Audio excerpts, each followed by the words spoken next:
And we are up and going.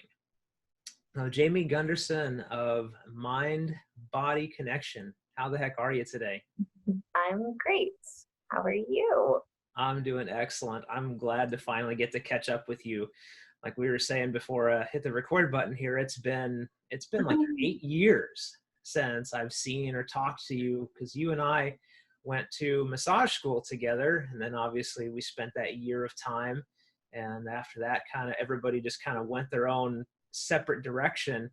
So catch me up. Like, where has life taken you between those 8 years? Oh my goodness.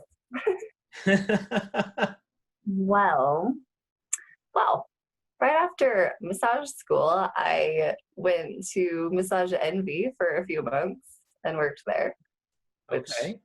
definitely not necessarily the environment that I wanted to be in, but it was such a good stepping stone out of massage school to kind of, get your feet out there and whatnot.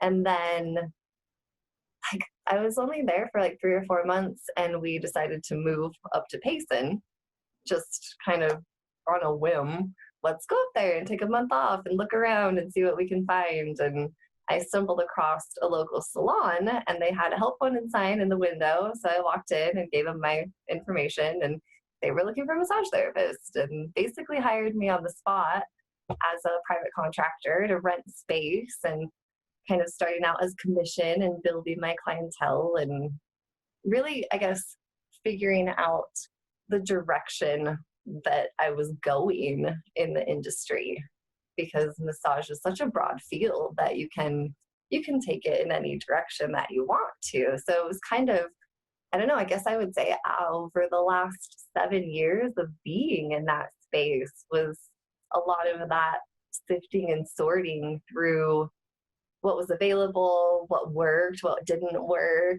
what I wanted to focus on, what seemed most important in the whole health and wellness aspect. So I've just kind of been creating that and collecting it and collaborating with different aspects. I became a certified Bodytalk practitioner in 2014. So I remember when I was in massage school, that was part of like my vision, and that's where I was going to go, is kind of open this Bodytalk practice and have my own focus. And I became the certified Bodytalk practitioner, and I really tried to push it and share it with people in the space I was in. And a lot of people were really interested. But even, what was that? I mean, 5 years ago, honestly, the perspective of people and the open-mindedness was a lot more constricted. And I'm finding that in 5 years later, that people are really starting to look for new ways of connecting with their own ability to heal themselves, because our dependency on our healthcare system is a little unsatisfying.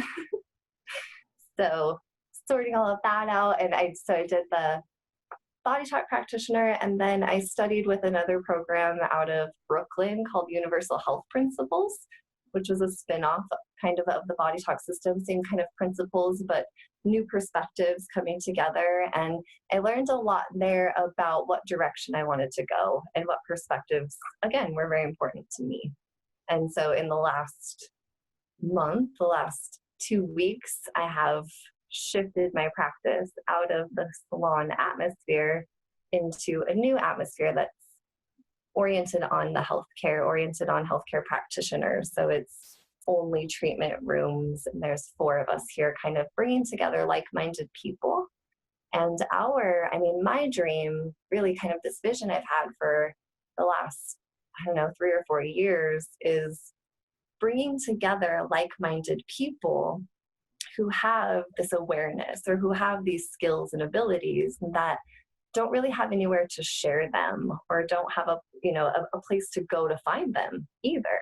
And in Payson, there are so many talented people who honestly feel like they're weirdos, like don't have anybody to talk to. They we perceive a world in such a way that we don't necessarily fit into the norm of society, and then we kind of feel like outcasts. And so these people that have these really powerful perspectives and really are actually very powerful creative people, they tend to be secluded. They tend to kind of hide out in their own world and not embrace the world around them because it's scary, because it's dangerous, because it kind of hurts to move through a world that is trying to impose its ways on you. So there are all of these people in this area that feel very alone, and they feel like there aren't anybody to talk to, but there's so many of them. I started to be like, why don't you guys all get together and meet each other? Because there's just all of these little areas. And at the same time, there's all these people that don't know why they're here. Like, I've been here for 16 years, or I've been here for 10 years, and I'm unsatisfied, and I don't know why I'm here, and I don't know what I'm doing here. There's this weird confusion that's kind of present. So it's like all of these people are, I don't know, seeking their way back to themselves again, really. So my focus, and honestly coming together with these other practitioners, it's really been the same. Everybody's coming together with the same visions and the same ideas. And so we've actually are in the movement of establishing a high country natural health community where we can highlight local practitioners and what they're offering, with the yoga instructors and their classes, just because it's hard to find them in this area. And it's hard for people to know where to go. So we have this kind of ball rolling of bringing together the community and uniting the weirdos, I guess. So in moving up there on your whim and hanging out there for so long, you've developed a network of people, like you said, that are like-minded and moving in the same direction as far as natural health and wellness. And now it seems like you've collaborated all under one roof, so to speak. And this newest part of getting like the information out to the community, are you doing that through a newsletter, like an email type of thing, or is it like community events, or how is that working?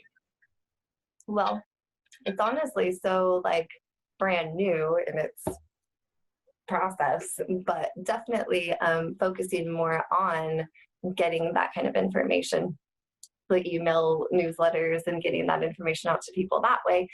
Right now I'm focused, it's just little baby seeds, but with Instagram and Facebook.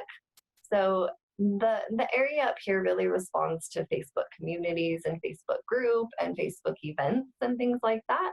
So being able to have, just a place to go, a Facebook page to go to find certain, these practitioners are available and their sessions are available and this yoga class is happening, and, really kind of just giving a central location for people to post what they're offering and for people to find what they're looking for.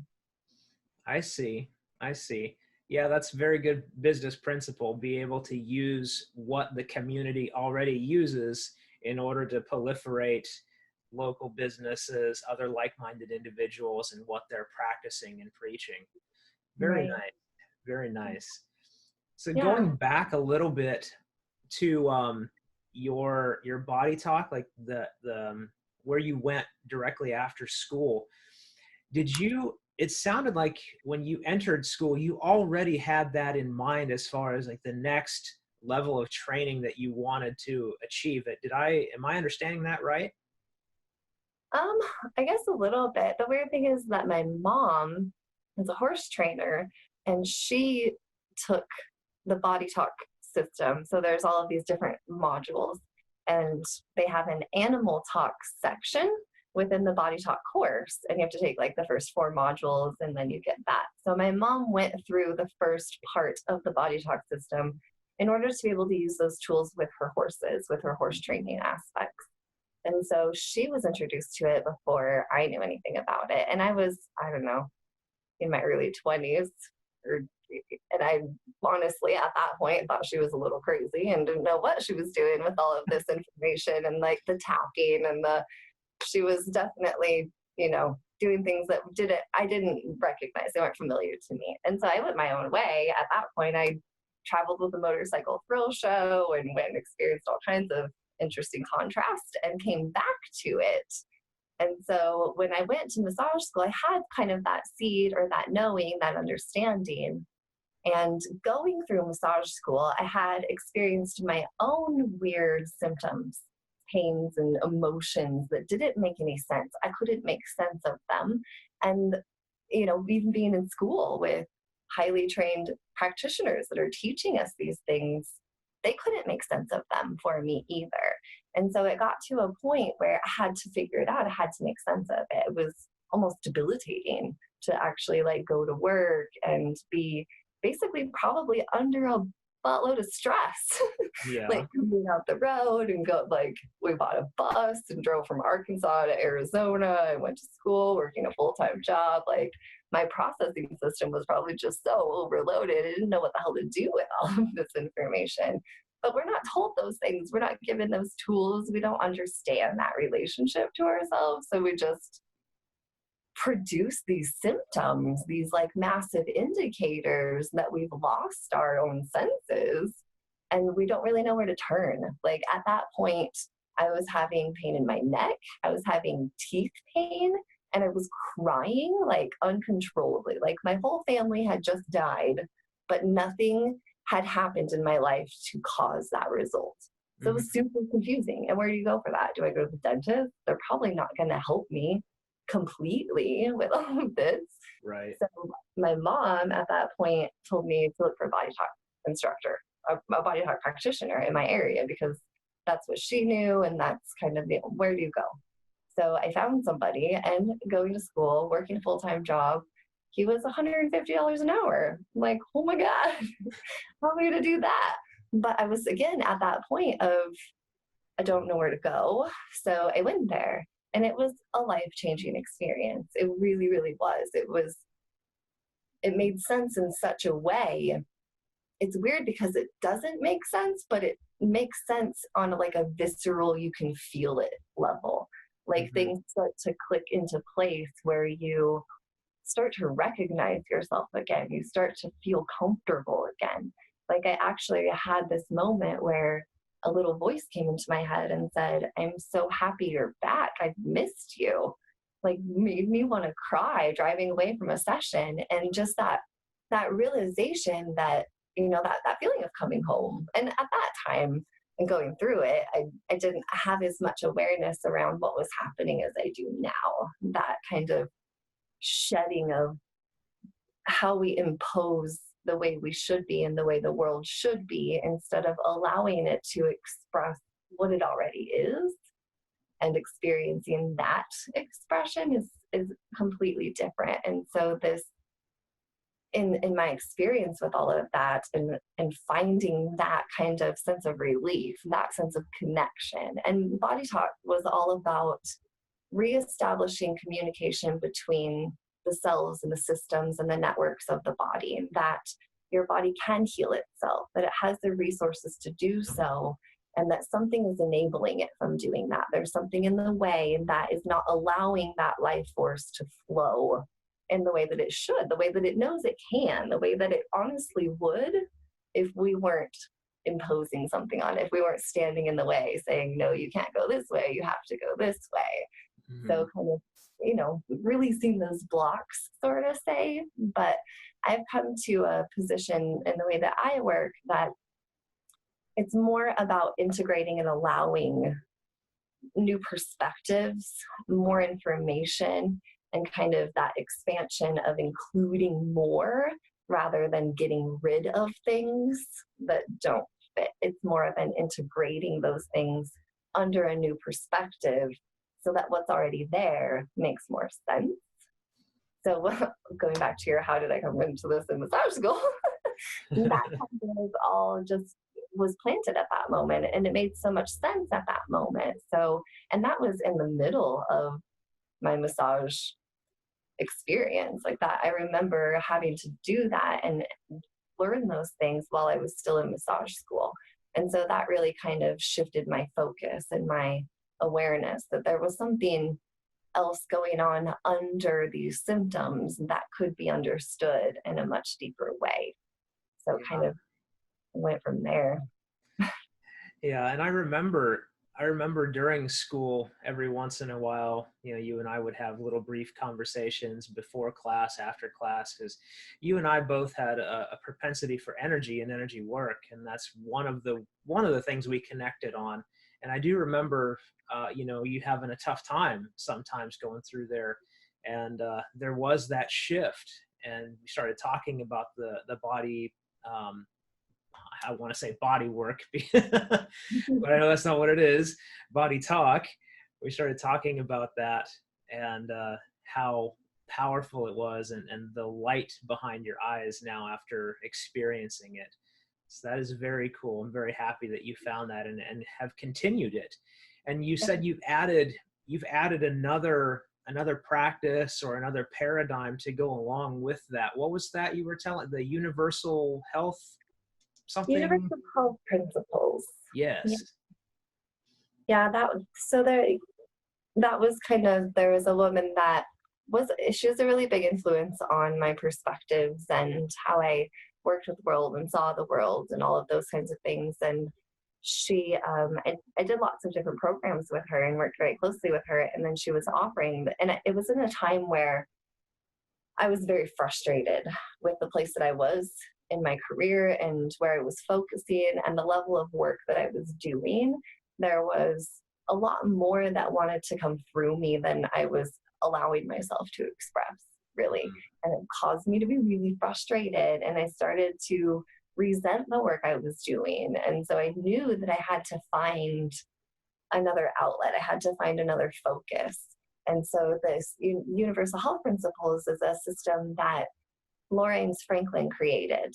And she was a part of the Bodytalk system. And she, as we all do when we learn from new systems, come to new conclusions about our perspective of it, about what makes sense to us, about what we want to add into it. And so a lot of times it's difficult when a system is already created and it is someone's vision and they have a specific structure and a platform to it, to take your perspective and then live within it, because we're always wanting to add and expand and to grow.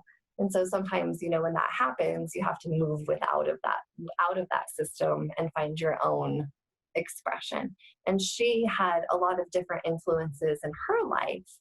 And she's, married to a man, Eric Franklin, who did the Franklin method. And so there was a lot of anatomy and alignment and imagery through that. And so I did experience a lot of that. And in my time of greatest frustration and I need a new way, I found that she was offering the Universal Health Principles, was this course that she had created from her own experiences and what she found to be important, and brought that together in a system to offer to other people, to teach them how to have that connection as well. And it was an interesting unfolding, my experience in the program. And honestly, looking at it from a very broad perspective and everybody that is involved in the way that things come about, basically, it provided me an opportunity to know more clearly the direction that I wanted to move. And again, adding those perspectives of what's important to us, sometimes we have to move outside of that system to then integrate more of who we really are. So there was honestly a little bit of a rocky shift out of that. And again, in my life, there was so much going on. Even at a personal level, there was a lot of, just things that I needed to work out in order to move into a new expression, in order to move into a new experience of life. There was a lot of active just perspectives that weren't going to sustain this new place. And so a bunch of different things unfolded, things that I never thought would have ever happened, really shitty contrasting moments that bring a lot of clarity. So, like I said, it allowed me to see more clearly what was very important to me and what I wanted to include. And what I honestly found, going through these different systems, is that when somebody else creates something and then they teach it to you, you kind of, you absorb it, you remember it, and you do your best to regurgitate it back into the world, to share it with people. And you try to do them a service in what they created. But a lot of times we miss out on our own inner knowing and we get lost in the explanation. So, like when I learned the Bodytalk system, for the first 2 or 3 years, I felt very lost in my explanation because it wasn't coming from a place of my knowing. It was coming from a place of something that was taught to me that I loved and was trying to regurgitate back into the world, but it never quite felt right. And I always felt like I was trying to convince people of something or prove it in some way instead of just knowing it from this visceral place of knowing. And that was something that I very much appreciated about universal health principles, was this level of teaching of listening, of asking and receiving wisdom. Like you, in understanding the intricate wisdom of the body, each of our organs and endocrines, our body parts, even our cells, they hold information. And you can tune into your liver, for instance, and receive information about who it is, how it expresses itself, how is it currently feeling about the world. Like our liver deals a lot with anger and resentment, and it deals with that in our whole life. So if we have active anger and resentment, we will be made aware of it through this feedback system in our body. So that kind of tuning in and receiving knowledge, receiving wisdom, kind of that inner knowing. And in my current practice that I have brought together with all of my pieces and my experience, I mind body consulting. And I love the name of it because whenever you have a problem, whenever you don't understand something or you need to make sense of it, you consult an expert in that field for specific advice on what to do, what decisions to make, what's going to be best for you. So we have an innate intelligence within us. We have an inner genius that is by far the best expert on you and your life, how your body works best and how your life would work best at such a dynamic level that we can't even comprehend it. So this perspective of consulting this inner genius that knows everything about you, everything you want, and exactly how you're going to get there just makes so much sense to me that I couldn't hardly ignore it anymore. So I took my massage practice, which in massage, a lot of times, because of the current healthcare industry that we're in, we're very symptomatically oriented. So we're constantly looking at treating symptoms and really we're cleaning up the messes that we're accidentally making after we make them. And we're not being very deliberate on how we're bringing things into our life. We just kind of accidentally make a mess and then have to go clean it up and then make another mess and have to go clean it up. And I got to this point where I was like, and with massage, it's very much like that. You know, I'm carrying all my stress and tension in my shoulders. Mm-hmm. Well, that's not a backpack. Like, where did it come from? Really understanding more dynamically what is behind that versus that surface, work this out of me kind of a mentality. So listening to the body, listening to it, it has so much freaking wisdom to share with us, and that we have been taught to ignore and disregard because we don't understand it very well. So it's kind of moving in this new direction of working with this inner intelligence, this inner genius, this intuition. It's just this morning I read this quote from a friend of mine that intuition is a survival skill. And it's interesting because we usually so often in our society immediately trigger into fight or flight in order to survive. And we disregard this level of intuition, the skill of intuition, just because it's kind of been written off as unreliable, only because we haven't really learned how to work with it, how to understand it, how to make sense of it. So my focus now is really on bringing that awareness to people, that there is this inner genius within you that is trying to communicate with you, that your body isn't like an evil villain that's a ticking time bomb that's just going to fall apart the longer you live. That's such a terrible relationship to have with ourselves. Yeah, I don't like that relationship either. And it seems like a lot of people you talk to, they're like, oh yeah, once you hit 40, it's all downhill from there. Or I've got this one client that I work with, usually on a bi-week or a bi-monthly basis. And he's always telling me, I'm telling you, man, just kill yourself young. Don't get old. It's not worth it. I'm like, okay, yeah, all right, well. And it's just, you're right. It's a terrible way to look at your body. It's a terrible way to look at life.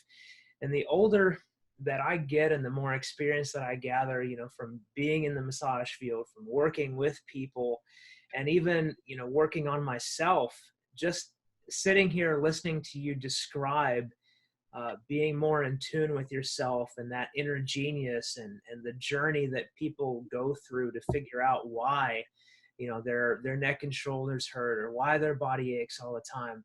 The more I listen to you, the more I resonate that with my own journey and things that I've learned. So yes, it's a terrible way to look at your body. You're not going to fall apart at 40 if you don't. It's funny because it is it's honestly an incredibly, if you want to view yourself that way, you can. It's a It'll choice. happen. Really? Yeah, it's a choice. We have the free will to choose. And our body is actually this really incredible, like, chemical factory of intricate comprehension that gives us the experience we ask for, really. So, like, if you're watching a scary movie, your body begins to chemically produce fear molecules. Adrenaline starts to kick in, even though it's not actually happening to you. You're just focusing on it and engaging with it. And your body, because you chose to have this experience, creates an experience for you. Your muscles start to tense up. Your heart starts to beat faster. You're hiding under your pillows and crap like that.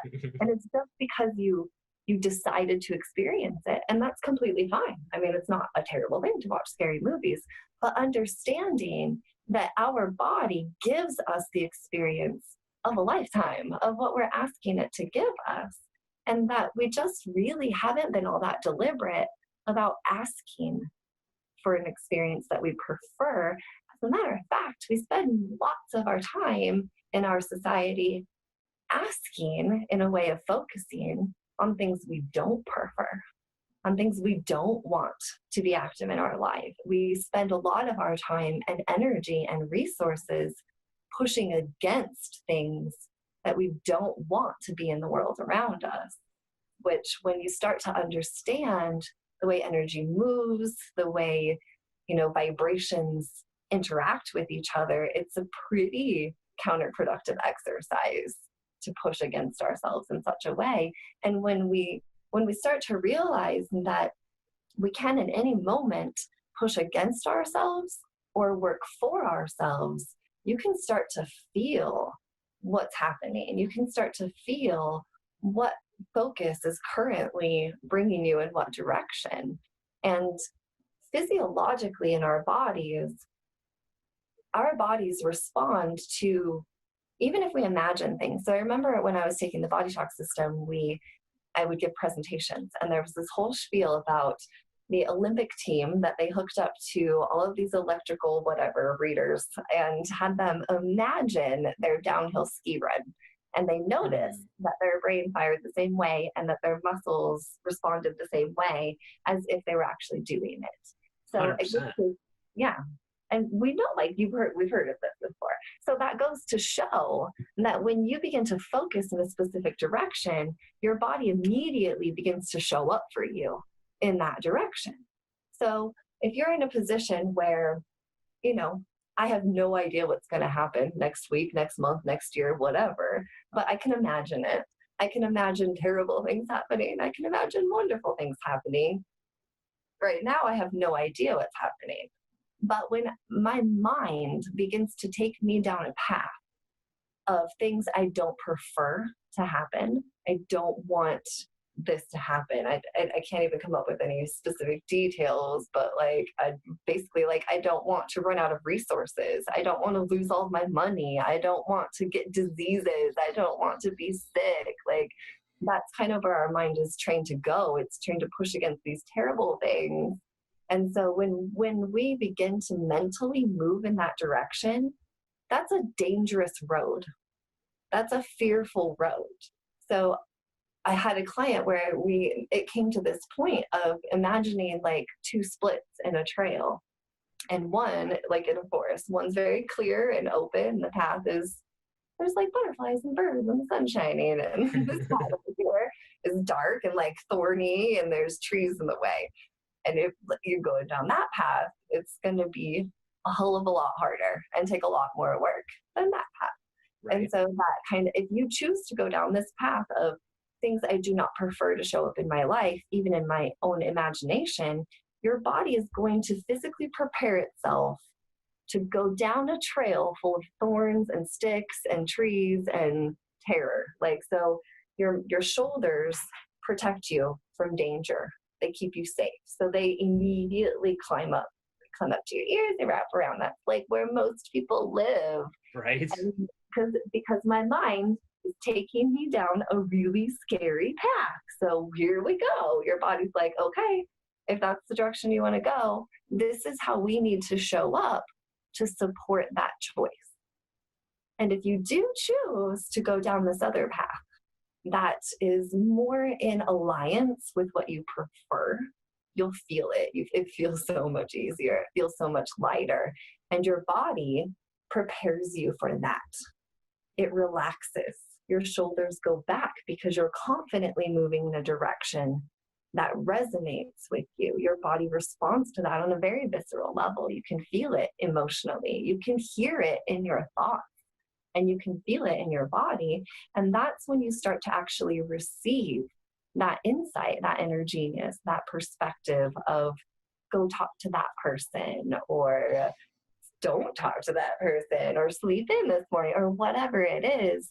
You start to be inspired to take action because you're lining up with what you prefer. Whereas in the other direction, you have to motivate yourself to take action because nobody wants to go down that trail with thorns and sticks and shit.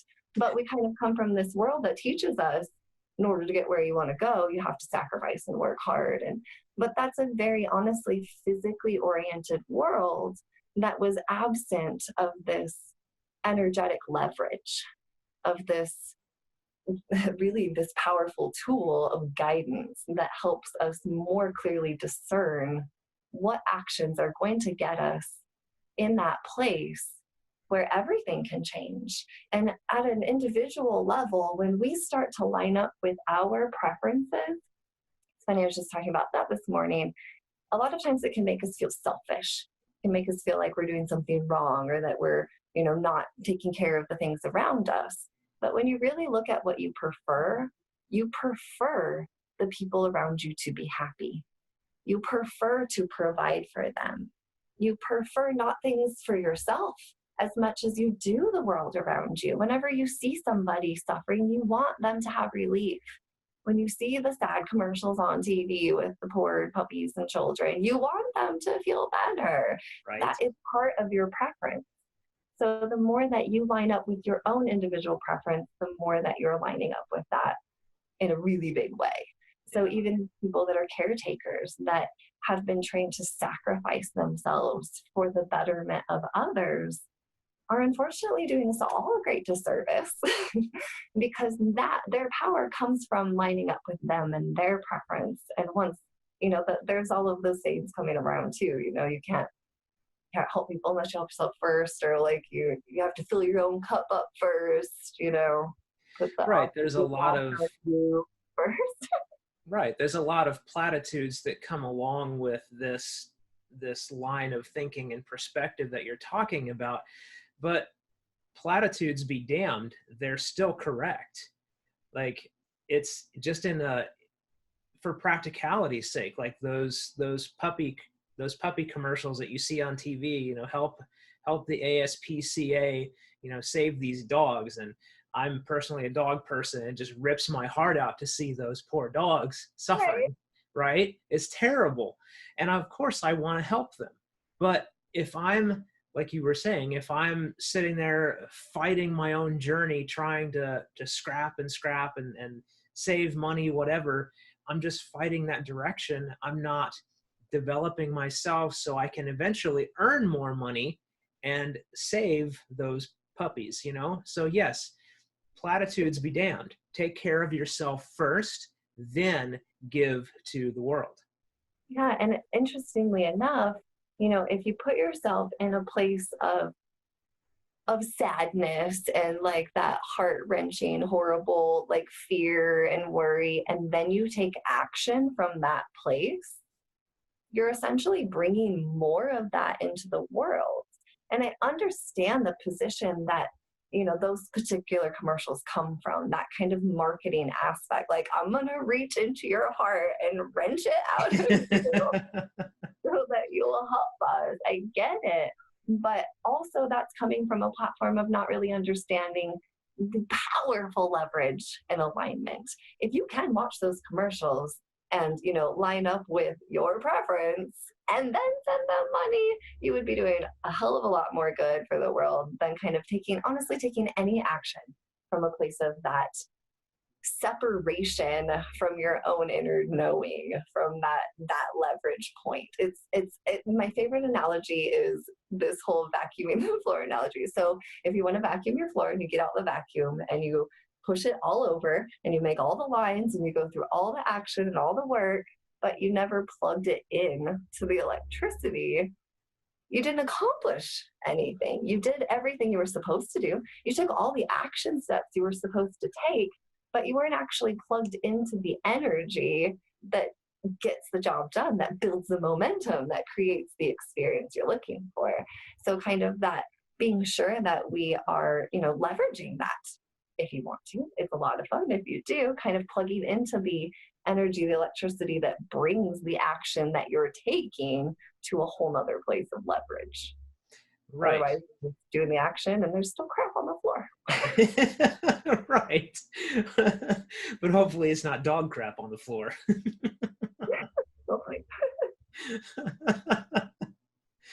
Oh man. So yeah, you'd be a lot better served not reacting to those types of videos, but yet coming from a place of knowing how you want to serve that section of life, how you want to serve those homeless puppies or the ASPCA, how it's best in alignment with what you want to do. And then once you have the energy, the resources to do it, then put it towards that, but in your own fashion, rather than working on a reactionary basis, which also goes back to our entire medical paradigm. It's really interesting because that's another kind of conversation I was having today about basically where do resources come from? And that's the ASPCA and their commercials is a very interesting conversation that this is all coming out in. Like, I want to contribute resources to serving a purpose that I prefer to come into this world. Mm-hmm. But usually we're in a place where we're lacking resources ourselves, and then we don't feel comfortable sharing those resources. And then we feel like terrible humans because we're not helping the poor pitiful puppies. Like, it's a really interesting cycle. And so where do resources even come from? Where do we get them? Where do they come from? Do they come from other people? Do they come from other things? Do they come from conditions? I mean, really, when you start to look at the energetic vibrational aspect of life and well-being, the flow of life and resource that comes from us comes from within us. It's something that you align with, that you have an alliance with. You can feel it kind of moving through you. I always explain that, like, if you wanted to smile, if your face is frowning and you want to smile, you don't just like push the corners of your face out with your fingers and think that that's going to get the job done. Because you could pretend, but inside you're not feeling the quality of a smile. Like a true smile, a true expression of that just comes out of nowhere. Like, where does that even come from? Can you explain where a smile comes from? But it's created within you. It is a feeling of some sort, and it's a choice that you have to make. I always tell people that you cannot hold a gun to someone's head and make them be happy about it. You have to choose a feeling. You can't force somebody to feel something. So That is that true. is an expression. It comes from inside of you. So, and I always tell women too, I'm not really sure why this is a women thing, but we have the ability to grow entire human beings inside of us out of seemingly nowhere. Like, there's not a sack of baby parts hanging from a rib that just kind of pops into a baby. There are resources that come together in a way that we still can't explain where it really comes from or how it really comes together, but it does. A whole body, all of its parts, all of its organs and endocrines and cells and discs and joints and muscles. And then we live in this society that tells us that you're going to degenerate and you have no access to these resources. I'm sorry about your luck. It's so contradicting. It's crazy.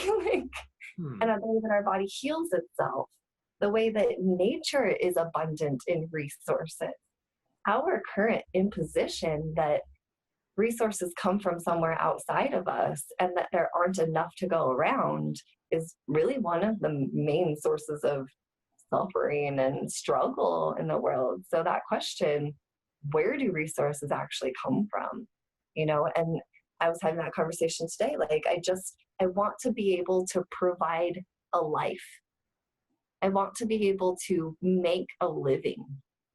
Where does life come from? Like, that's something that flows through you. It flows through you. You breathe it, it beats in your blood. And when we constrict ourselves into these tight little balls, we pinch off that flow of life. When we're worried, when we're afraid, when we're stuck in these heart-wrenching moments of victimization and fear and the terror of the world, we allow ourselves to be pinched off from that flow of life.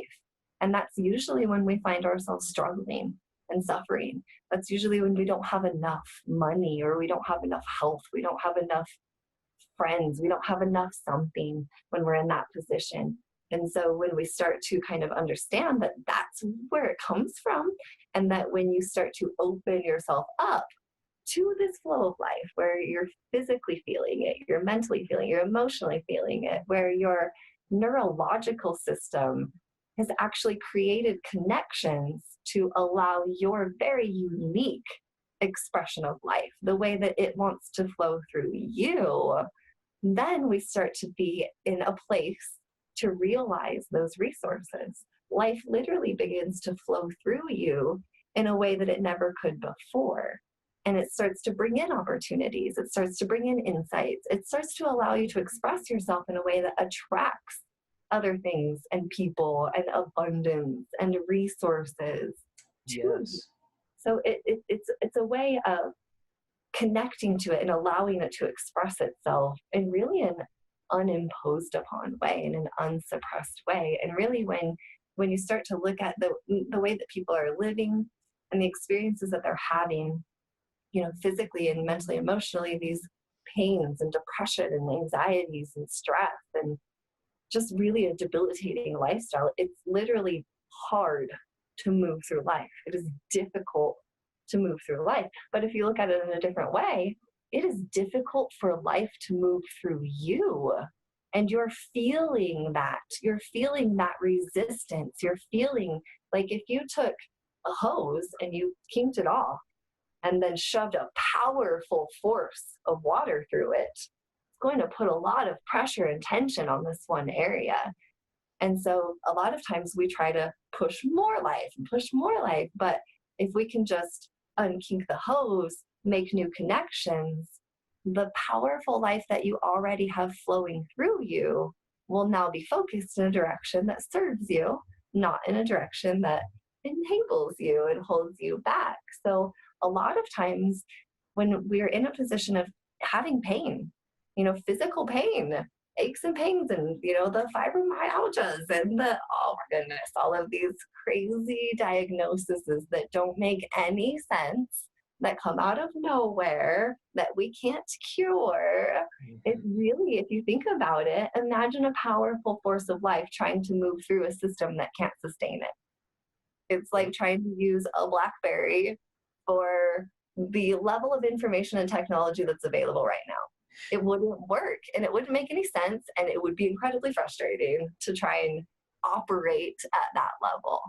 So all of these symptoms that we have are really just kind of a recognition. Our body's inner genius trying to let us know that it might be time for us to upgrade our processing system to handle the life we have already asked for.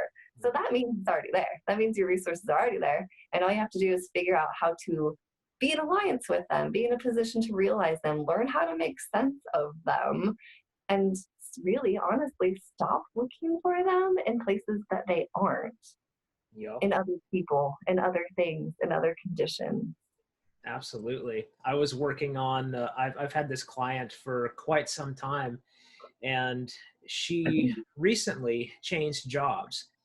And she has all kinds of health conditions, one of them being fibromyalgia, the mystery diagnosis that nobody knows the cause or the cure to. And I was that gonna make it sound, even the name is funny. It's just achy muscle fibers. yeah, exactly. And it goes in her specific case, it was directly linked, in my opinion, to the job that she had.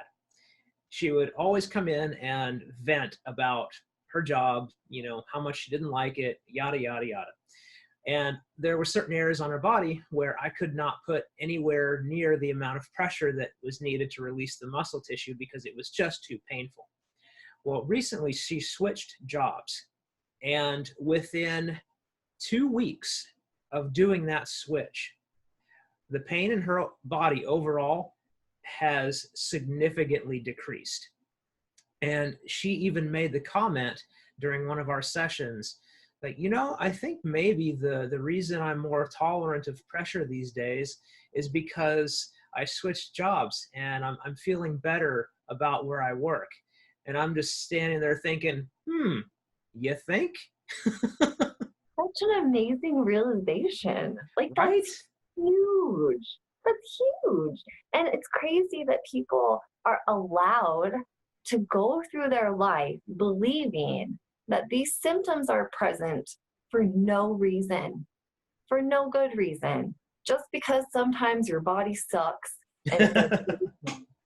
Like, that's basically the explanation that they're given.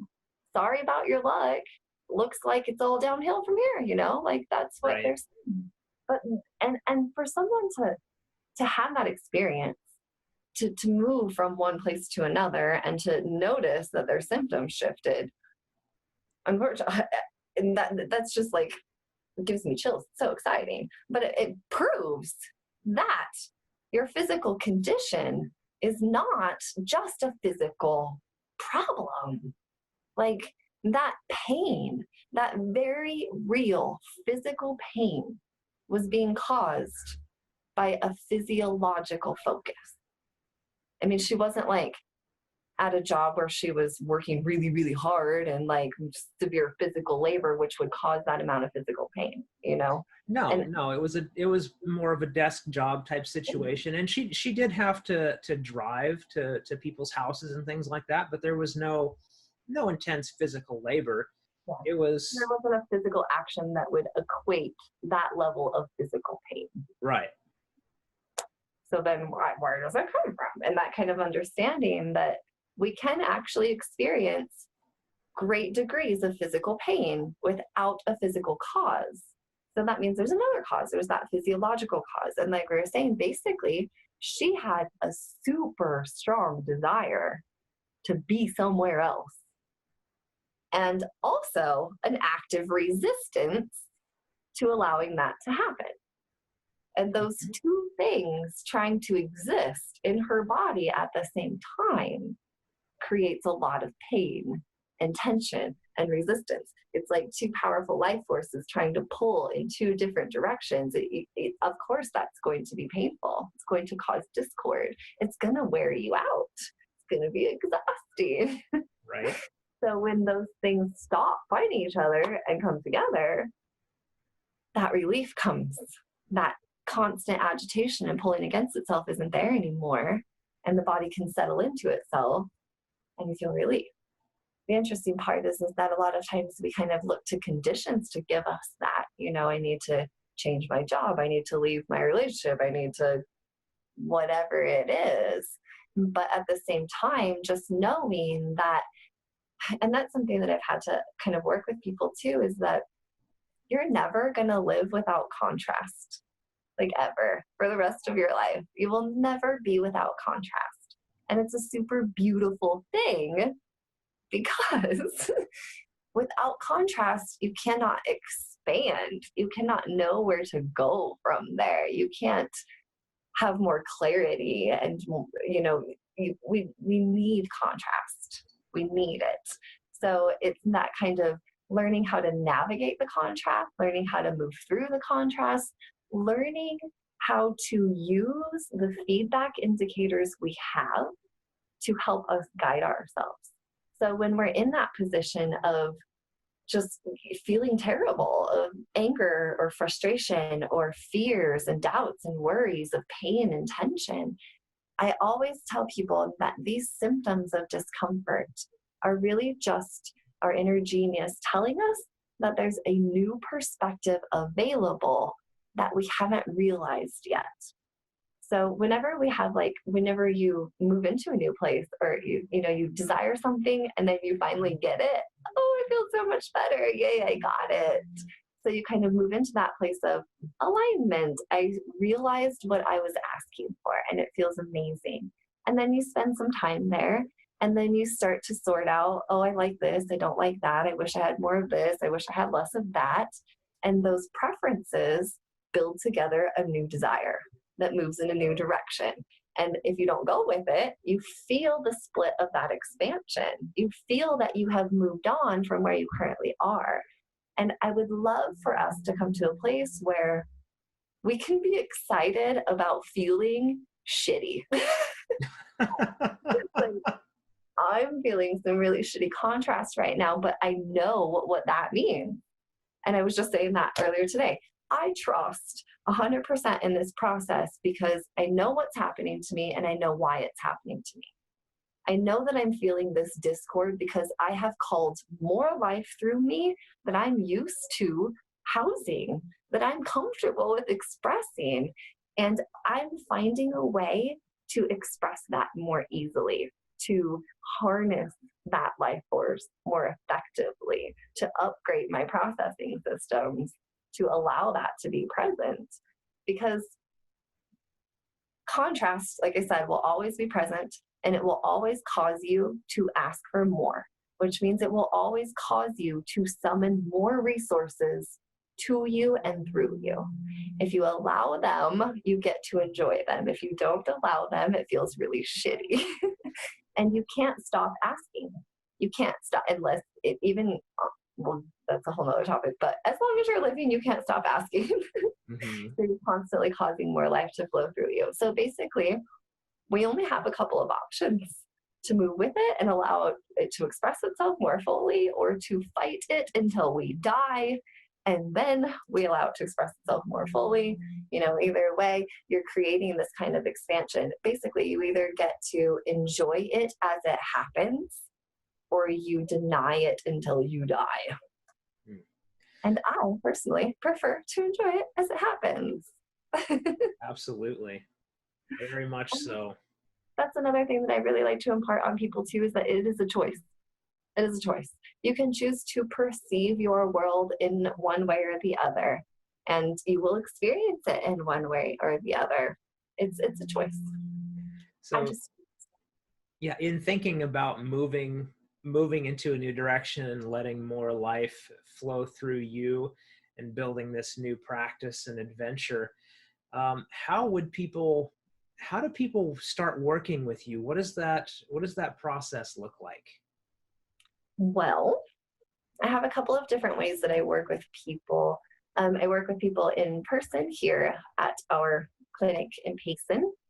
So, in that aspect, because I'm a massage therapist and I have this aspect of mind body consulting, I can integrate the two very easily. So, kind of having that the body work, and so basically at that point we are, working with the blueprint of the body physically, changing the way that it's holding itself, but we're also working with the blueprint physiologically, so the information behind the behavior of the body. Why is it showing up the way that it is?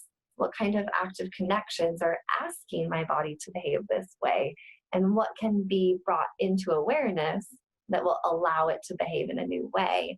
And a lot of times in those particular situations, it is the most beneficial for those people where you can work really hard physically trying to get rid of the tension and the knots, but they're there the next time they come. Every time they come with the same level of holding of behavior. And so in order for that to change, we have to change the way the body is receiving information, the way that it's actually relating to the world around it. And that affects proprioception on an internal and external level, the way that it is showing up. So we can really start to see major shifts happen in those physical areas of tension and symptoms by working at it at both levels. The other way that I work with people is purely through the mind body consulting, where we use a form of neuromuscular biofeedback, also known as muscle checking. So we're really kind of allowing the body to communicate at a level it's already communicating. So you have these trillions of cells within you that communicate with each other. They talk to each other, but they don't have mouths and ears. So they don't speak words the way that we do. Me speaking words right now is even just a vibrational translation. Our ears pick them up with little hairs and make sense out of them in our brain. So the muscle feedback, the neurological biofeedback is giving us that opportunity to make sense of those connections, of that communication. What kind of information is running around in the body? How are things communicating with each other? And so we can actually get feedback about specific areas to look. And why is it doing the thing that it's doing? Specifically, kind of like I had a client that had shoulder pain kind of deep into the joint, like it was hard to kind of pinpoint. And muscle work and things like that weren't really getting to it. So I did a session, and it was very much about that story I was telling you earlier about the direction the mind was going. And basically, because the mind was going in a direction of the trees and the thorns, the shoulder was being activated quite chronically. So even when that person wasn't doing any physical activity, this was still chronically activated because mentally they were headed down that direction. So we just brought awareness to all of these different perspectives. Hey, collarbone, why are you acting the way you are? Because we're going down a scary path all the damn time. And so kind of working that out. Can we bring in a new path? Is there a new perspective available? Turns out there is. So when we bring in these connections, it actually allows a new vantage point to be present. So now there isn't only this path of thorns, there's another path. And when you allow the body and mind to be aware of a new perspective, because it is geared towards homeostasis, which means it is tasked with this job to give us a stable internal environment, when you give it a new perception, it will go in a new direction every time. So that's the other way that I work with people, is purely through that biofeedback, getting understanding, bring awareness, and bringing in new perspectives that allow resources to move in new directions. And in turn, allows the body to show up in a new way. It allows us to receive new thoughts, new insights. It allows us to see ourselves differently and to relate with our world differently, which really shapes our whole lives. So I do that type of work here also presently, but I also do that kind of work online. So I can work with people all over the world, all over the country, wherever they are, kind of in their own comfort zone. Okay. And in setting people up with a session online, how would they begin that process? Is that through a website, or is it through Like Yeah. just send me an email, or how does that work? Probably most effectively, you can go to my website at jaymegunderson.com, and there is a tab on the right hand side. If you're on a computer, it's kind of at the bottom if you're on your phone, but there's a book now link, and even there's a couple of different areas to book online. So there, I have an online booking system, and then there are the two different options. You can also book a free consultation. So like if you want to know a little bit more and understand it, they're all available through that booking site. And then on Google, Mind Body Consulting here in Payson, Arizona, there's also an online booking link through there. So, Okay. You're like, yeah, I think that was about all of them. Yeah, I think I got it. a lot of different links. Yeah, right. Very cool. Very cool. So as I've followed you on Facebook throughout the years and seen, the adventures that you've been on, one of the things that is coming up now as people are bringing more attention to themselves and what's going on, in their own lives. One of the things that's getting a lot more attention now is this concept of work-life balance. Now, as you've just recently become, the owner, so to speak, of your own business, and I'm assuming still like to go out and have fun and travel, what do you do to find that work-life balance that so many people are striving for these days? That's a very good question. Well, I would definitely say that, kind of coming back to that point of like where your resources come from, because when you split work and life apart like that, work kind of becomes this thing that we make ourselves do that we don't want to do so that we can do the things that we really want to do. And that TGIF. it causes an interesting split in energy, kind of an agitation. It's very frustrating, super weird, because that is a very active thing that kind of came up. Honestly, today my fiance has a job where he travels long distance. He does like heavy haul.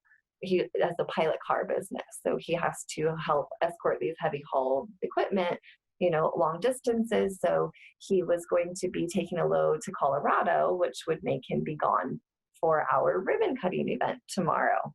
Oh. So that was like a huge, like, I really, really want to be a part of this thing that I want to experience, but my work, my job, my way of making a livelihood, a living, of supporting myself is also calling. So like, what decision do I make? How do you balance that? Is really interesting that's coming up today, because it's a hard decision to make. It really is. But coming back to this place of resources, of where they come from, where are they coming from, and knowing that it comes from a place of being in that connection, of being in that place of feeling it, I always make a conscious decision to come back to that feeling, regardless of the action that I'm taking. So there are obligations, there are responsibilities in our life that we have to do. We have to eat, we have to pay our bills, we have to have a place to live. So we have to, own up to those. But also integrating that awareness of where these resources do come from, that they come from a place of connection, that they come from a place of alliance. And the more that you can integrate those moments into your everyday activities, the more your everyday activities will start to express themselves in those ways. So like, and basically anything that anybody ever wants is because they believe they will feel better in the having of it. I'll feel amazing when I finally get to go on vacation. Mm. But what happens is we deprive ourselves in this moment of that feeling right now because of the conditions around us. And it's really interesting because you can create that feeling right now in the conditions you're in, regardless of what's happening. And that's a really interesting thing, because that brings me back to this idea of like, honestly, all of these weirdos being around that like are hiding in their little worlds because the world is scary. So being able to come into a place of alignment with yourself, that you are so strong and so confident in your own knowing that you can step into the middle of a shitstorm and it does not rock you, that you can hold your own. So you can take yourself with you everywhere you go, and the horrible contrasting conditions that you're in have no power over you. They can't focus your life for you. That's really what's happened, is that we've allowed the conditions in our life to focus our flow of life. I'm in this shitty job I hate, so I constrict my flow of life, which cuts off my resources, which cuts off my well-being, and so on and so forth. But if I can free myself of being a conditional being, essentially, if I can move into a conditional way of living where I choose the quality of my experience in the face of the condition that's presenting itself to me, I have now gained so much power that nothing can force its way upon me. I remember when I first started doing more energy work with clients, a lot of practitioners told me that I needed to protect myself from other people's energies, from taking on these energies. And I tried to adapt some of those a few times, but it never really resonated with me. It didn't make sense. So the thing that made the most sense to me is understanding energy in the way of vibrations and radio stations. So radio stations are frequencies and vibrations that are around us right now. And until you tune into it with a receiver, you don't hear what's being broadcast, even though it's there. So when you're listening to your radio station in your car and you're like, I don't know, you're listening to 107.3, you don't worry about 89.2 infiltrating your radio and forcing you to experience what they're broadcasting. That doesn't happen. You have to choose to tune into that. You have to choose to receive it. So really, we've kind of been brought up in this world where we allow the conditions around us to tune us into them and direct the flow of our life, choose what we're receiving, instead of us being very deliberate about where we're focusing, what we're tuning into, as from a platform of preference. I mean, when you turn on your radio, you choose the station you prefer to listen to. And the station you prefer to listen to is different than the one I prefer to listen to. And that's fine. Like, it's not a big deal. So kind of flipping the roles around on the world, because we have allowed the world to focus us instead of us honestly focusing the world.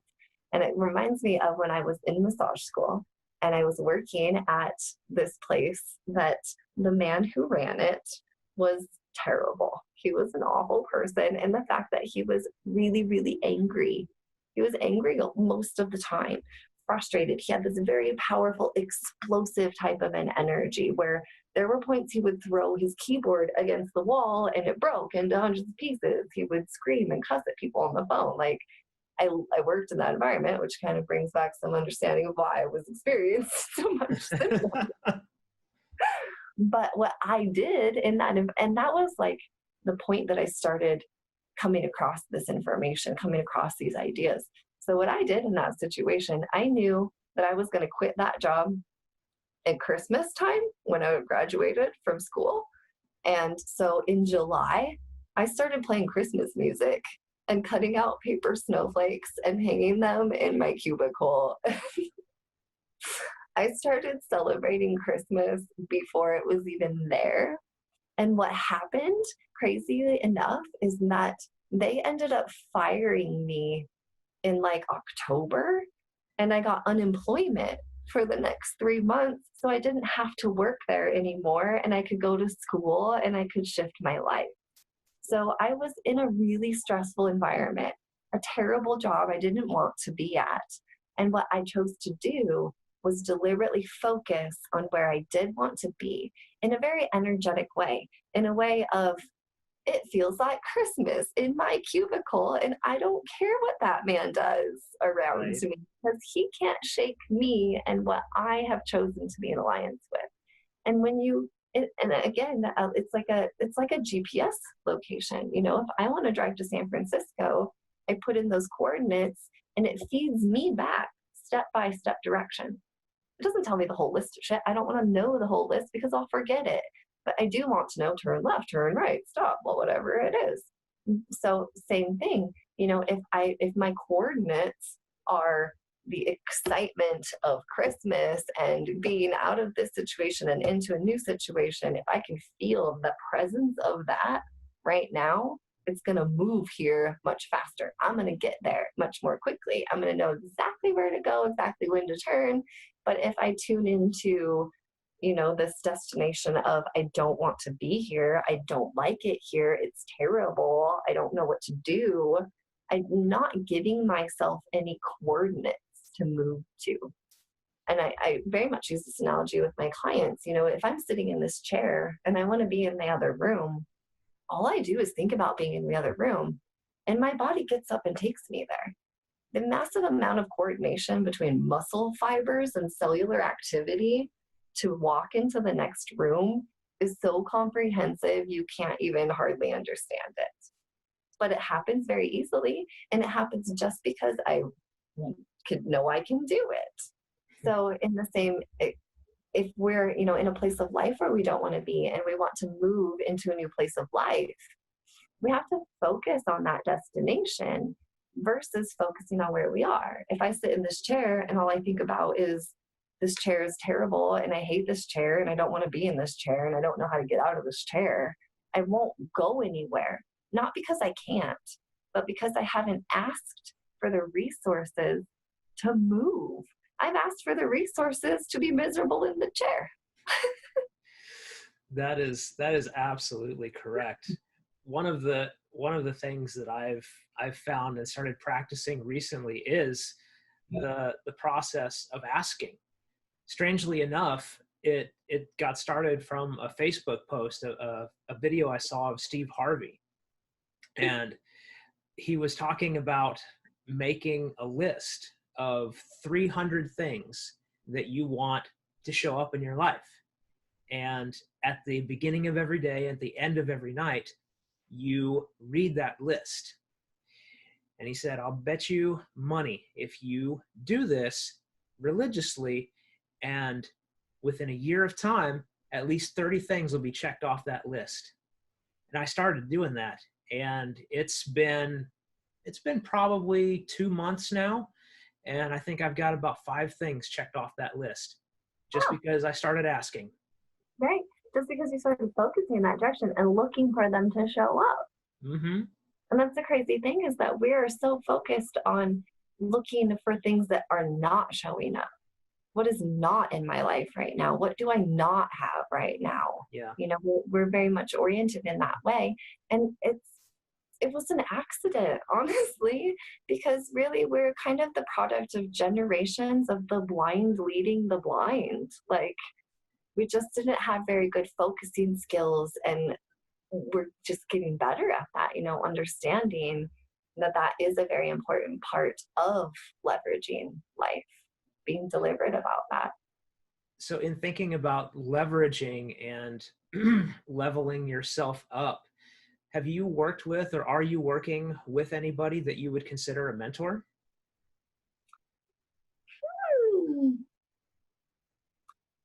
Currently, I really would say that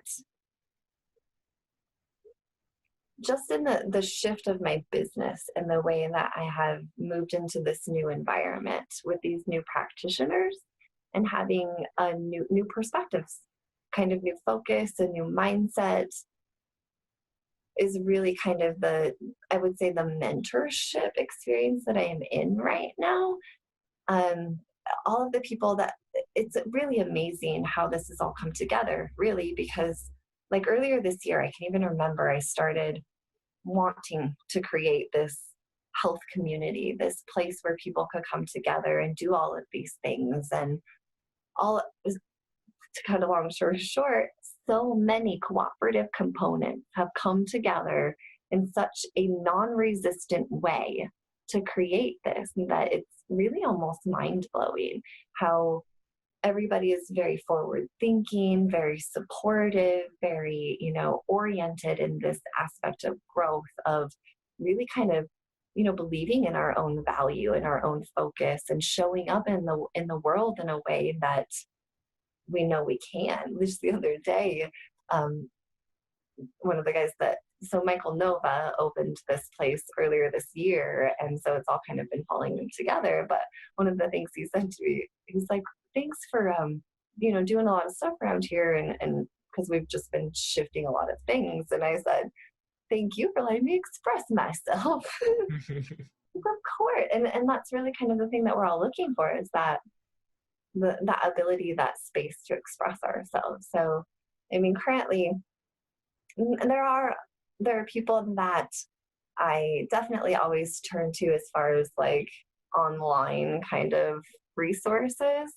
I would Okay. definitely say that Abraham Hicks has been a very huge influence and a very big part of helping me create a strong foundation of knowing. It always is a source that resonates very strongly with me and kind of brings me back to that place of inner knowing. And that's kind of a funny thing that's been coming up in sessions lately, is like when we get into this place of confusion and frustration and pain, it's like, I have lost my senses. I have lost my senses and I have no idea what's going on. So that really kind of coming back to ourselves, coming back to our senses, coming back to our inner perspective, all of that has really kind of come from that source. Um, Marie Forleo is probably one of the women that I look to a lot. She's blowing up like crazy right now, honestly. She's a very much self-help oriented, helping people express themselves. Like her, major focus is that you have something incredibly valuable and important to share with the world, and that only you have. Mm-hmm. And that kind of, when we don't show up in that way, expressing ourselves fully, that we do ourselves and the world a fairly big disservice. So she's one of those people that kind of very lovingly calls you out on your bullshit, so you can feel Yes, that definitely, I love the way you put that. Lovingly call you out on your bullshit. And that is completely true.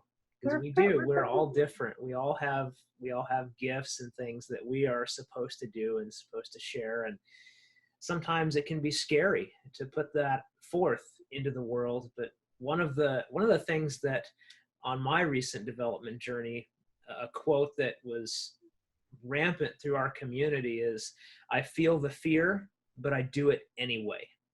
And that's been quite the mantra for me over this past year, coming out of my shell and being a more extroverted person and looking for those people and situations to move me forward. And it's been scary. It's been scary, but once you get through it, it feels so good.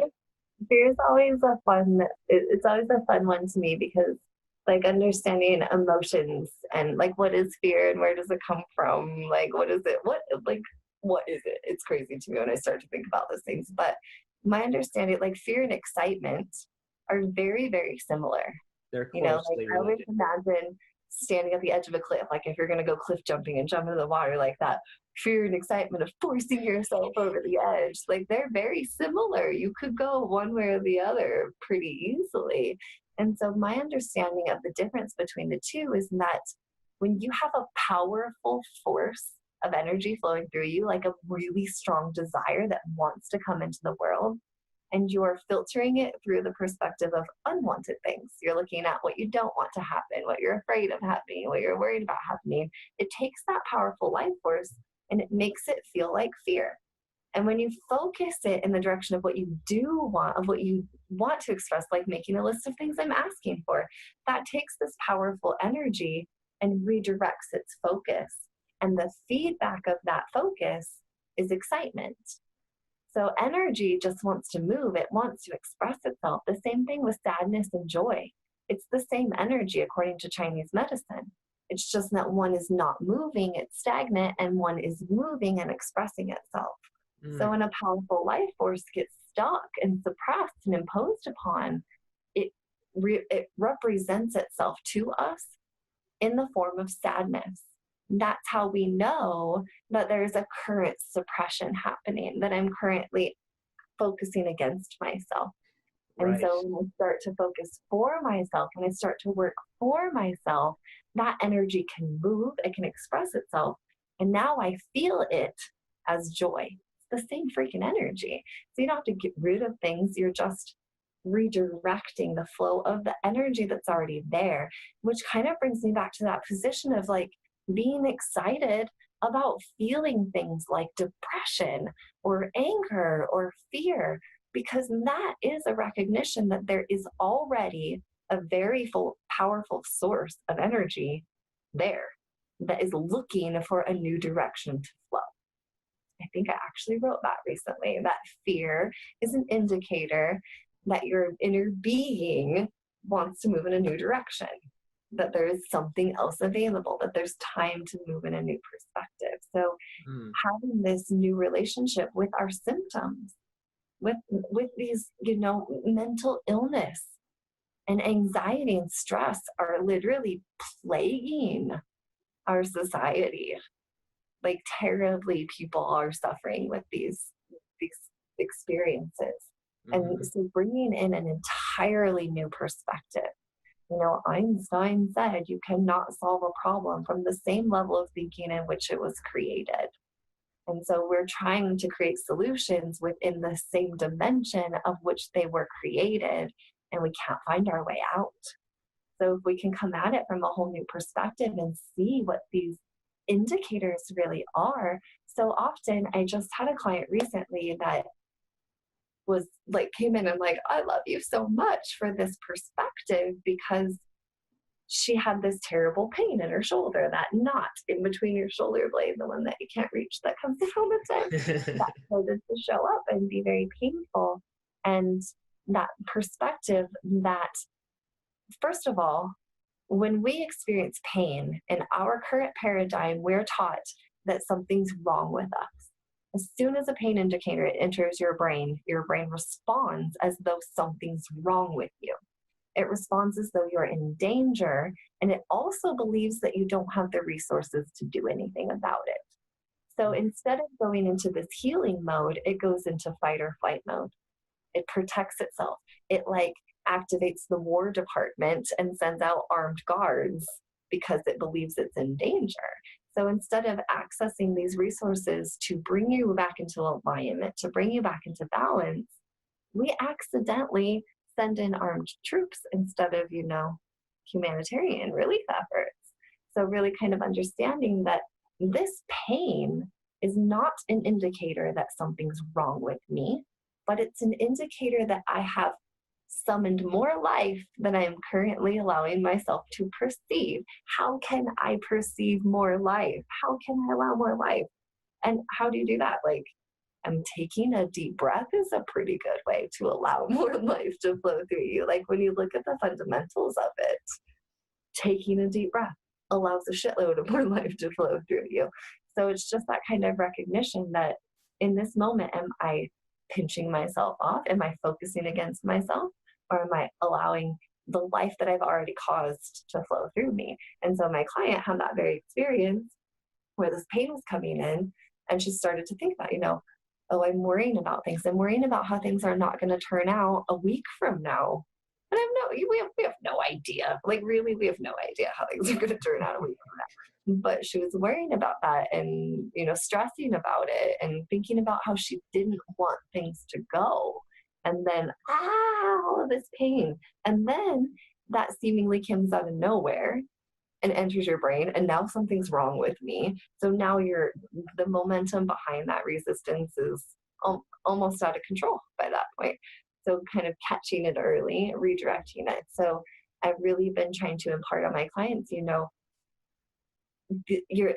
your shoulders are really kind of the most thing that gets at people the most, because they want us to be more powerful, honestly. So your shoulders are indicators of your current focus and how you can be more in alignment with what you want, kind of building that alliance with what you know to be true for you. So when that tension comes in, it's your body's way of letting you know that you are actively focusing against your own preferences and that there is a new perspective available to you. Again, at that point, you have the choice to continue down whatever path you choose. But knowing that that's an option is huge. And I used to say that all the time. I honestly don't care what you do with your life. If you want to be miserable, forever, that's your choice. That's fine. It's not going to impede upon me and my experience. But I think that if you knew you had a choice, that you might choose differently, that you might move in a new direction. And unfortunately, we've kind of been brought up in this world where we're like powerless victims that don't have a choice. And it's a bunch of bullshit. And it's time for that to change. And you are definitely an agent of that change, as we all can be, and hopefully we'll recognize that in the near and coming future. And speaking of the future, you're sitting right now in your brand new space, in your brand new building. When is that open already? Are you taking clients right now, or is that up and coming yet to like the grand opening? Yeah, it's funny because pace and pain prevention was what the original creation was here. So Michael Nova created this place, and then there was another woman here who went through her own life shifts and kind of had to move out. And then we basically moved in like 3 women practitioners into this space. So we have all of these different angles and aspects going on, and we are all accepting clients. So I've been here since November 1st was my official first day. And because of the shifts that were happening in this business, he never had his ribbon cutting. So he opened here in February officially, but now that kind of all these pieces are coming together, we're doing the official ribbon cutting and introducing the new practitioners and kind of this whole high country natural health community. And we actually already have in plan and in the works and kind of launching it at our ribbon cutting tomorrow, a holistic health retreat in Young, Arizona. So it's titled Be Yourself. So really kind of this concept of getting back to our own innate expression of who we are and, you know, kind of seeing through the impositions that the world has taught us to pick up throughout our lifetime. So, and that's something that came together in a really exciting way. I have a friend who runs a classy glamping company. So there are these What? classy glamping. I have So no idea what you just said right now. camping, but glamping. So they're Oh, okay. Okay. Glamping. yeah. So he has all of those set up. He has 5 glamping tents. So and they're really nice, you know, like Tempur-Pedic mattresses on bed frames and high quality thread counts and so on and so forth, and electricity and lighted pathways and heating and air conditioning. And so he recently, like in September, collaborated with Bruzy Vineyard, which is a vineyard in Young, Arizona, and they're known for their award-winning wines. They've been voted like the best for a specific wine that they have. And they do these catered dinners, and they have a really nice place up there. He's got like 25 acres or something. So we all of a sudden just came together in this collaboration, like honestly in the last 2 weeks, that we're going to have a retreat there in the spring, and just all of these like-minded people with these same expressions. And you know, there's so little resistance, just yes, yes, yes, how about this idea, yes, how about this idea, yes, you know, and it's all coming together in a really cool way. So we're going to be launching that at our ribbon cutting and that holistic health retreat. So I will be there, and another practitioner here, Nikisha Walden. She's a clinical hypnotherapist and life coach. And Michael Nova, he does a lot of the cranial sacral and polarity and structural realignment, kind of that clinical massage therapy type of work. And Right. then my friend Victoria McDaniel, she's a yoga instructor. I can never remember the term for, but she does amazing work with her yoga practice and sound healing and gongs and the sound bowls and stuff. So it's really exciting that we've been talking about collaborating, bringing all of these people together. So it's really fun to see, really just watch it unfold, watch it all come together in these crazy new ways. So you said that's going to be happening in the spring. Do you have a date set yet, or is it just more of a time of year at this point? Tentatively, most of the people are, the only person I have not talk to, but nope, we're just going to roll with it because he said it was fine. So I have the date locked in on April 24th through the 26th. April 24th through the 26th. That is very intriguing and exciting. And do you know what the cost for entry is going to be yet? Have you thought about that or established that yet? Yeah, so it's interesting because it's going to be an all-inclusive type of retreat. So Okay. there's the classic glamping tents, and we're going to be offering those accommodations, and they are big enough to fit 2 full-size beds in. So it will be kind of like a bring a friend or we'll assign you a friend situation. Okay. But it's so we're all there together in this kind of all-inclusive situation, and then the Bruzy Vineyards provides all of the food, so the breakfast and lunch and dinners, and they have their award-winning wines. And so in that package, it's really like a, I can't even remember, like a $1,800 value.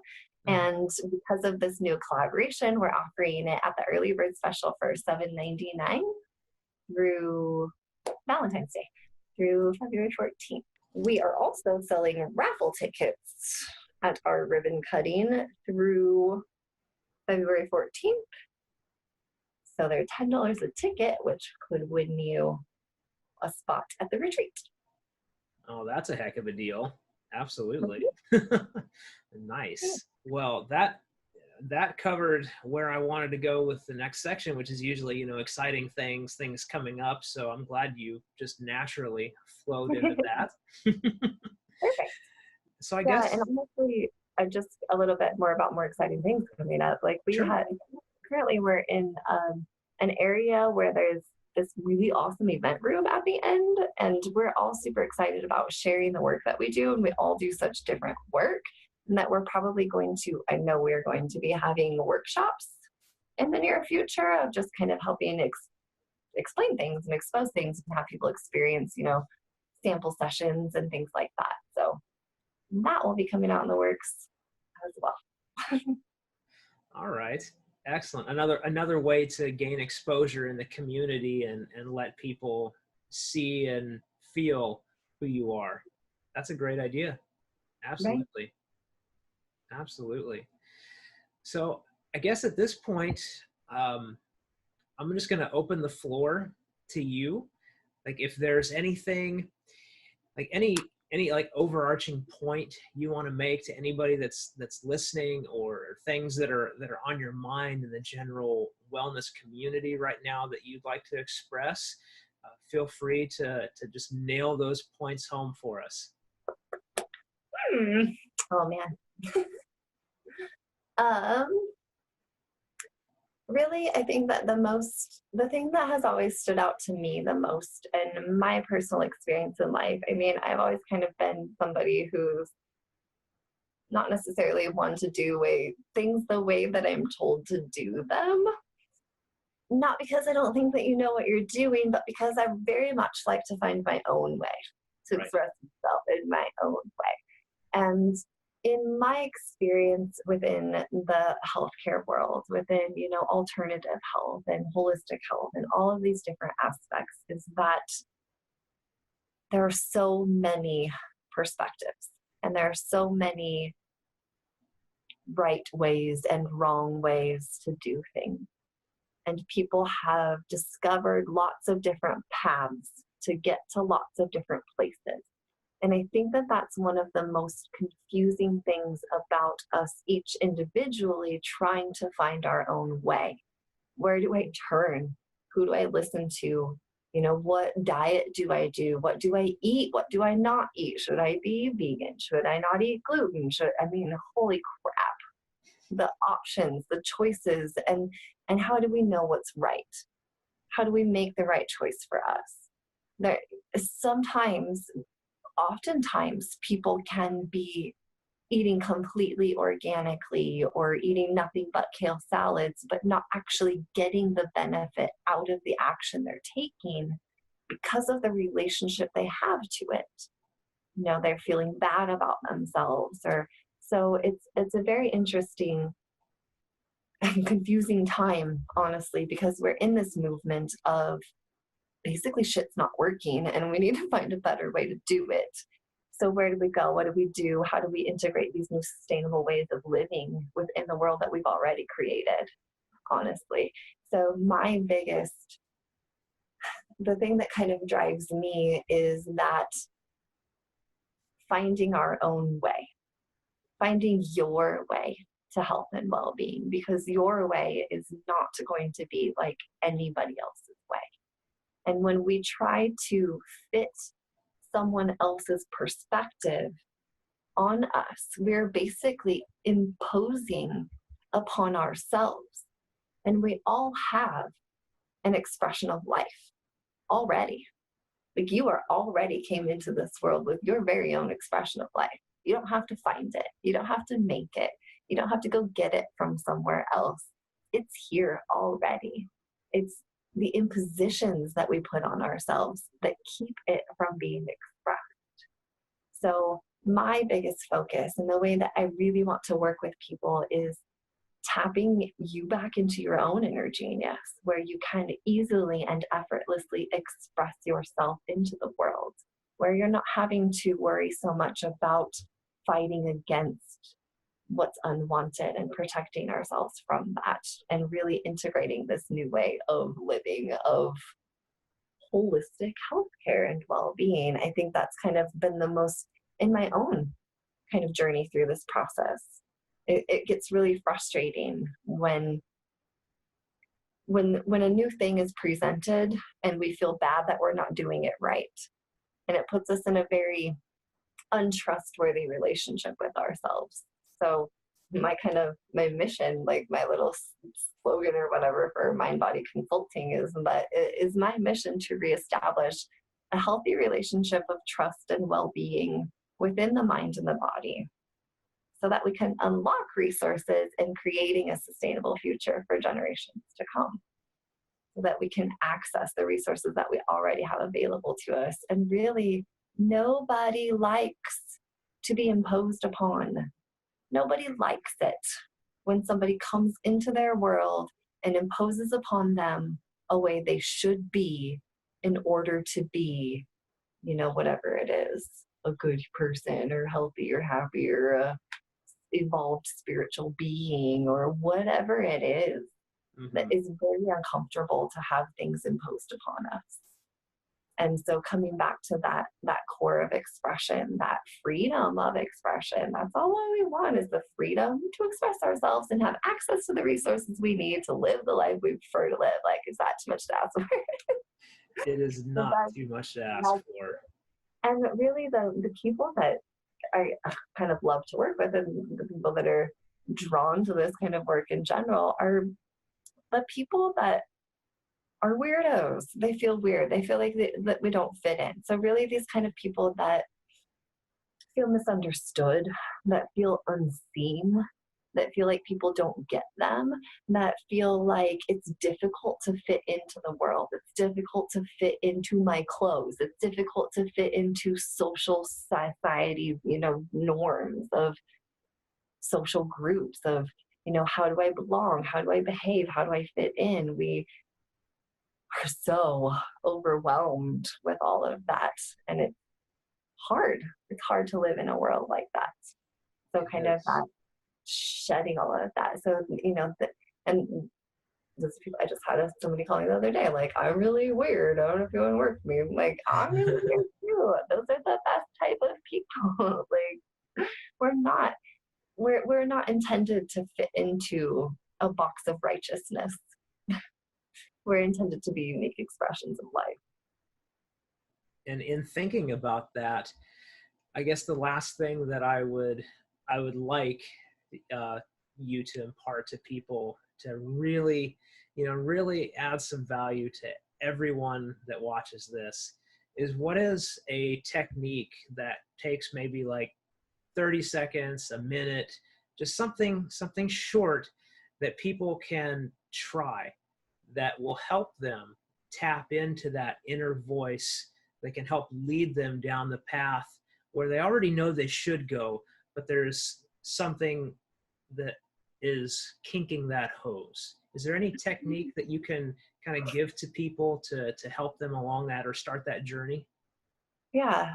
So really kind of that recognition of understanding that when I feel discord, basically you're either going to feel better or you're going to feel worse in any given moment. Like from here, I have two choices. I'm going to feel better, I'm going to feel worse. So kind of that recognition of that feedback and recognizing that when I feel worse, it means that I am currently perceiving my world through a different perspective than my inner genius is. And first of all, that's okay. And second of all, you can come back to that perspective because we are intended to explore the contrast of the world. We're not intended to ignore it or to hide from it. It's there to help us. So, kind of that knowing that even though I do feel worse or it does feel shitty or I am in this place, that I am just temporarily exploring the contrast so that I can come back to me and know more clearly the direction I want to move. So, recognizing that that's an indicator that, and a really funny way that has come up lately is that whole, I have lost my damn senses. I have currently lost my senses. And in order for me to gain clarity and know where to go and what decision, and that's where we get is like, what do I do? What's happening? What do I do? I don't know what to do. I don't know where to go. I don't know how I'm going to get out of this. That is that recognition that I've lost my senses and I just need to take a minute to get them back. I need to collect my energy. I need to come back to me because that is the point of clarity that's going to help me move in the direction I need to go. So first of all, I think the number one thing is it's okay to be in that place because it is a very important part of coming back. I always, just quickly that kind of analogy of like being at an amusement park, like a child being with their parents at an amusement park and they're so excited and they're running away and then like, oh, there's something exciting over there. And then realizing I lost my parent and that fear of, oh, where am I? And then you go find them again and you're home and it feels good. And then you go back in the world and you explore some more contrast and then you come back. So it's that ebb and flow. It's the give and take. That's the contrast of expansion, that kind of knowing that I can go into the world and that I can come back and know more deliberately where I'm going to go from here and come back. That kind of relationship with ourselves, that trustworthy coming home feeling. So first kind of having that understanding, but then from that place, anytime that you're in a situation where you have currently lost your senses, just honestly, just putting your hands on your heart and taking, 5 is the number that comes to mind, 5 deep breaths will help you come back to your own freaking senses because you're allowing your brain to be run by the perspectives of the world around you. That's what pulls us out.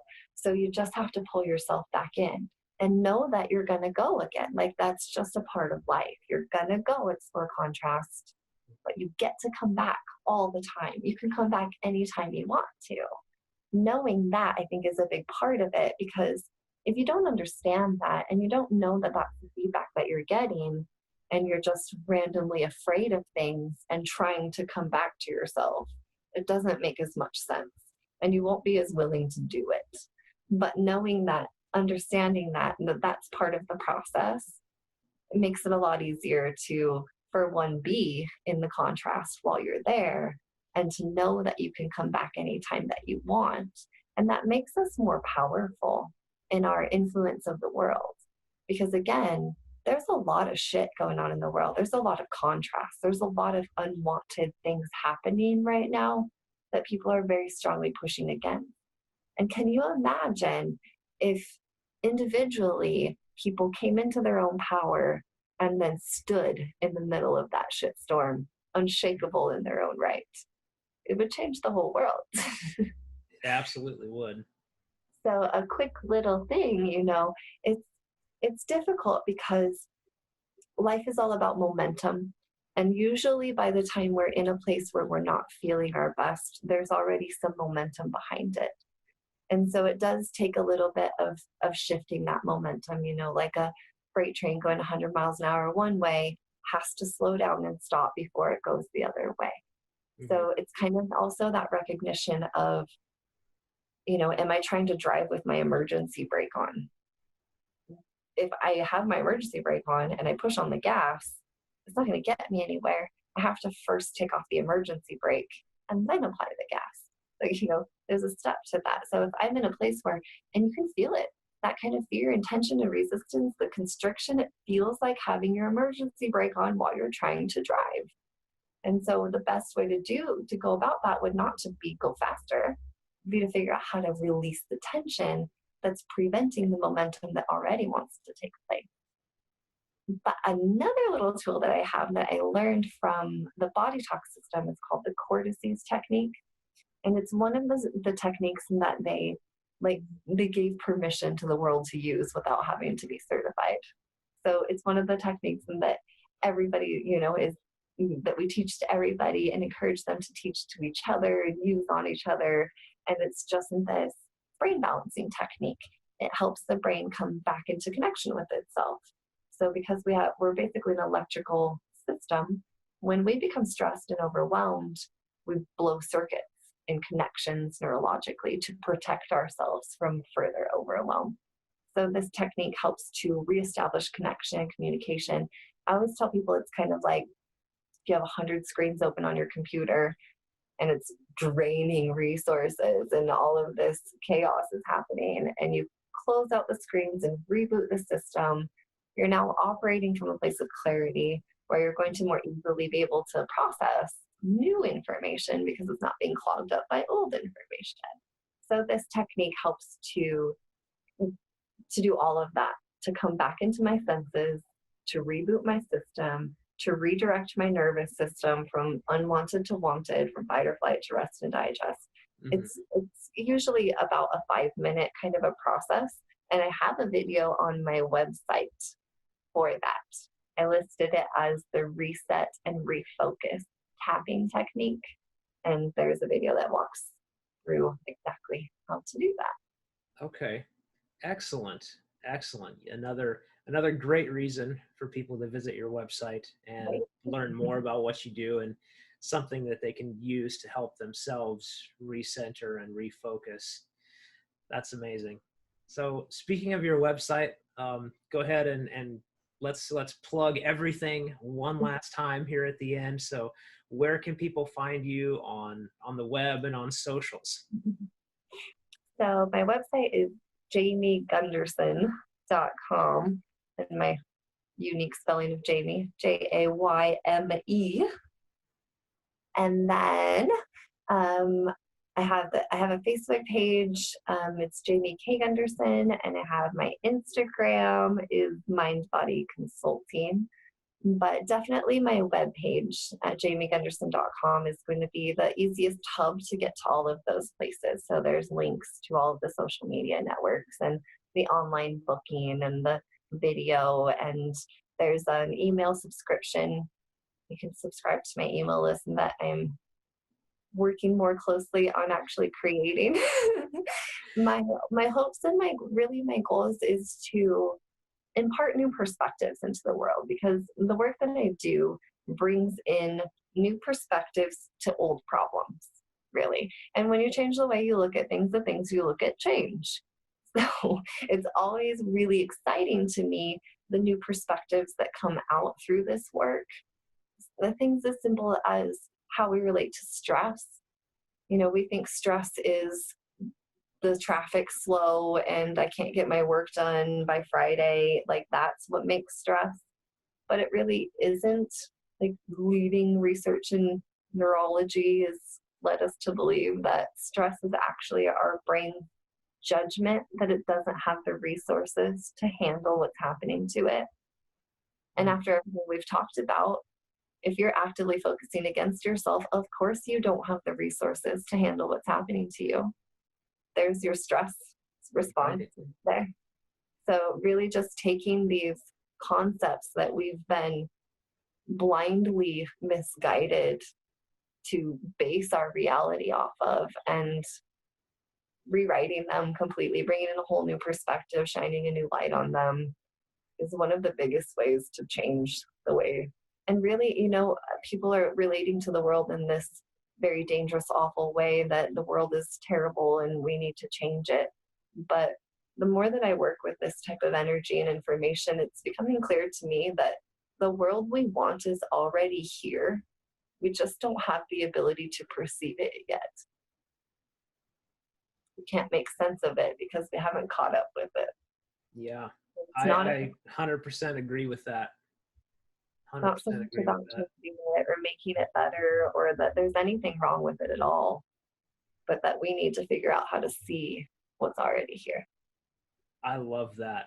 I love that. It's the world that we want is hiding in plain sight. We just have to figure out how to see it. That is great. My favorite David Thoreau quote of it's not what you look at that matters, it's what you see. Mm-hmm. Lovely. Well, Jayme, this has been an absolute pleasure. I am so happy that I got to catch back up with you and learn where your life has been over these past years. And as things move forward and progress, feel free to reach out to me and let me know exciting things that are coming up. And I am definitely going to be looking at attending this health retreat because that's something that's on my list that we were talking about earlier. That's funny. How perfect. Right? Yeah, I really appreciate I was on the local radio station like every Friday for a few months, and I really appreciate the platforms, the ability to be able to share this information because there's so much to share. There is. I love doing it.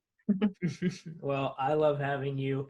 And again, reach out to me anytime there's something going on, or if you want to just come back on and talk some more about this. I'm sure I'd be thrilled, and I'm sure everybody else listening will be happy to hear from you again. Thank you. I would love that. Very cool. Well, you enjoy the rest of your day, and I look forward to seeing those updates about your new flourishing business.